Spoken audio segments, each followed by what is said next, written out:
How you doing? Welcome back for another No Pro Joe review. Today we're talking about the Canon M100. Photographer's friend or plastic piece of trash? Stick around.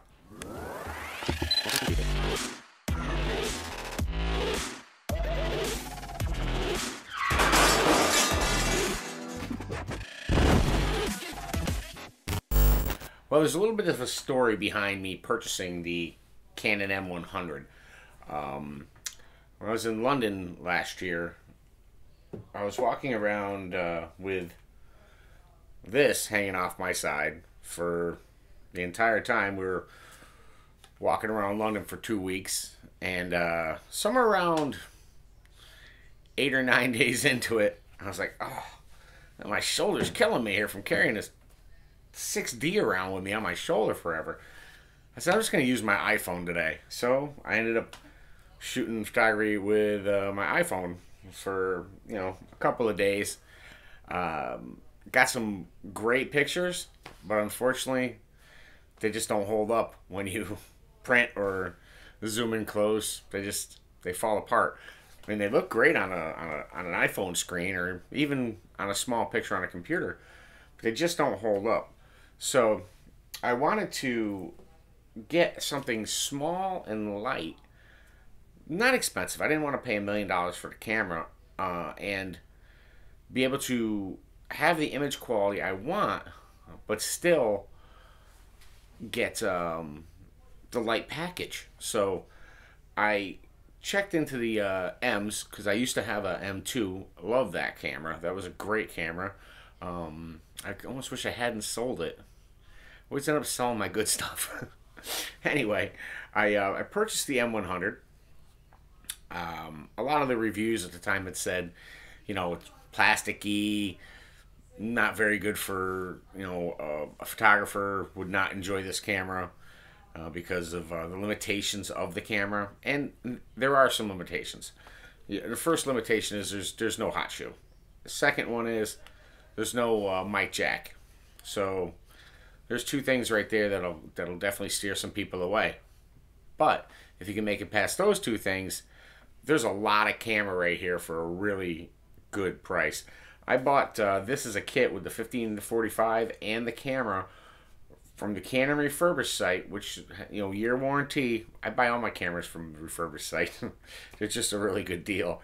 I got this, I think it was $329. I believe it was on some kind of special, and I saw it and I scooped it up, and I got it, and I'm like, wow, that is light. That is super light. I could definitely see this hanging off my side. The best part is you're getting a 24 megapixel sensor in here, dual pixel autofocus. I mean, what else do you want? I mean, it's basically, an 80D sensor stuck in a little camera. So it's really great.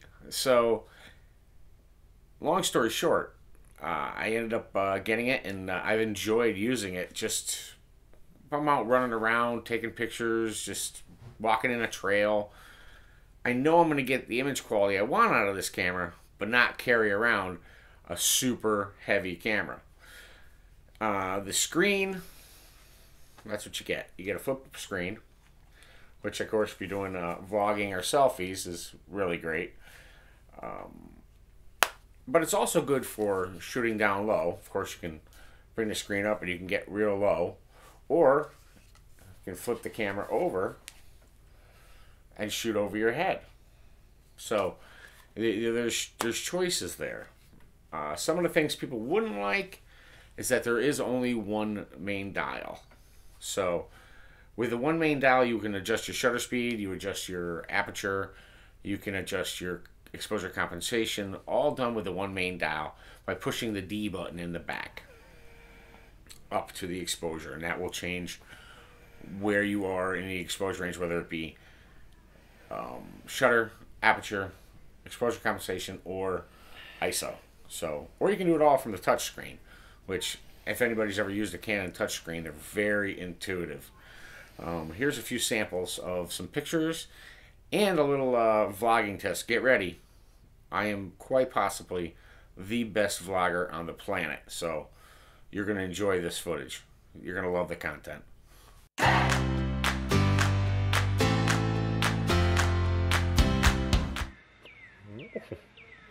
Here's a little vlog style test with the Canon M100. I'm pretty shaky, so we'll see how well the stabilization works on it. I have it set into auto, so I don't know how it's exposed in the sky. Probably not super good. Ooh. Whoa, there's some harsh light. That's the sun right in my face. Perfect. Let's see, let's go this way. So, this is just set to auto, so we'll see how well it stabilizes. Ooh, I'm shaky. This is your vlogging test. Show you how good the speakers work on it. I don't think they work too bad. We'll see. Now the 15-45 lens, for me, it's just okay. The image quality's okay on it. It's not bad. It's a little less contrasty than I would like. Things tend to flow in together. You're going to end up doing a lot of post-processing with your RAW files, which you are shooting RAW files with this, so that's great.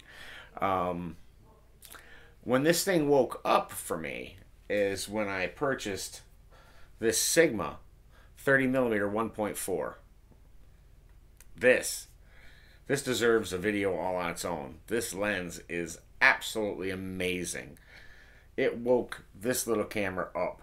I mean, to a portrait taking beast. I mean, so you're looking at like 48mm equivalent full frame with this 30mm. It's perfect for walking around. Street photography, it's great.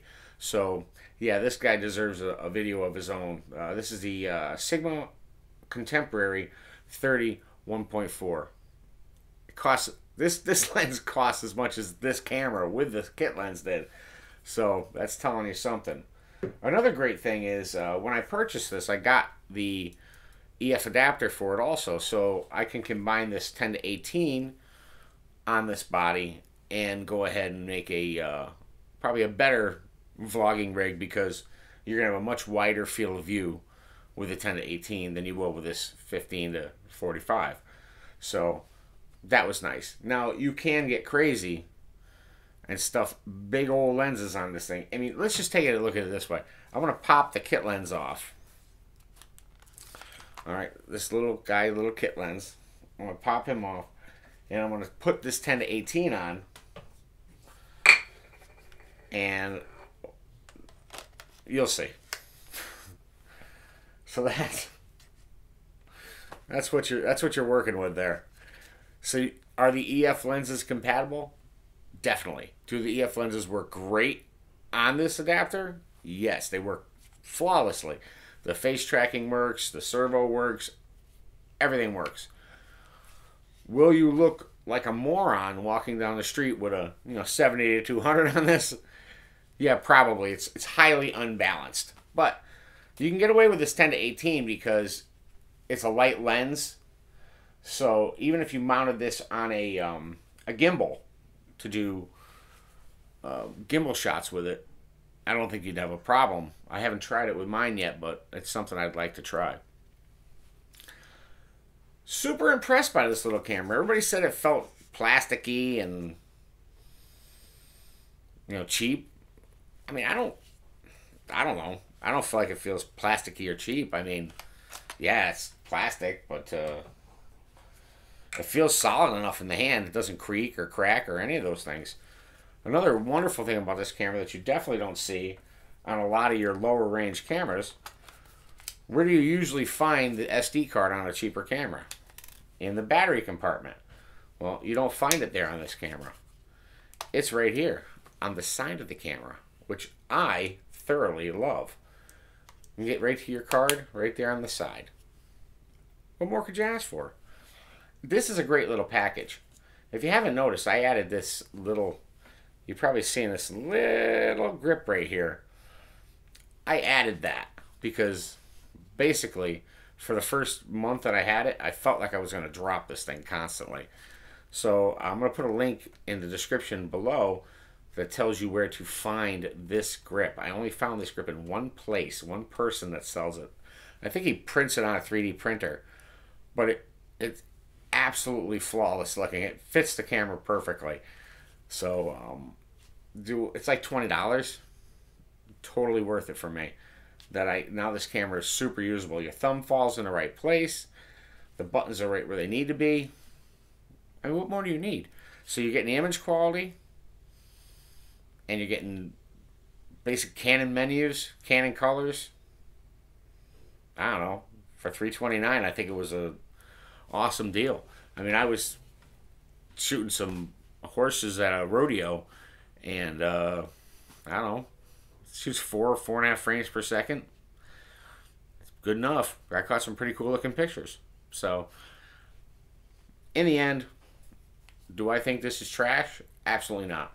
I think the M100 is good value for money for what you get, for what you're going to use it for. Would I take this on portrait shoot? Absolutely not. Would I take this on my vacation? Definitely. Anywhere I wanted to go on my vacation with this camera. With this 15 to 45 and probably this 30 millimeter. And that would be it. Talk about traveling light. I mean, when you look at the comparison between the 6D and this thing, I mean, it's just not even, it's not even, it doesn't even make sense. Anyway, I hope you enjoyed this video. If you're looking to get a Canon M100, then 200's out now, which means you can probably get an even better deal on the 100. You know, I'd go for a 100. And if you don't need any more specs than this one's got, which personally I didn't, check it out. I think you might enjoy it. As a photographer, I don't find switching between the exposure parts from shutter to aperture to compensation to ISO. I don't find that to be hard. It's actually quite easy, much easier than on a TI unit or even like a T600 unit where you have to actually hold the AV button. This one here, you click it and it moves between the different exposure realms. So, all right. Thanks for tuning in. Hope to see you again soon. Have a good day.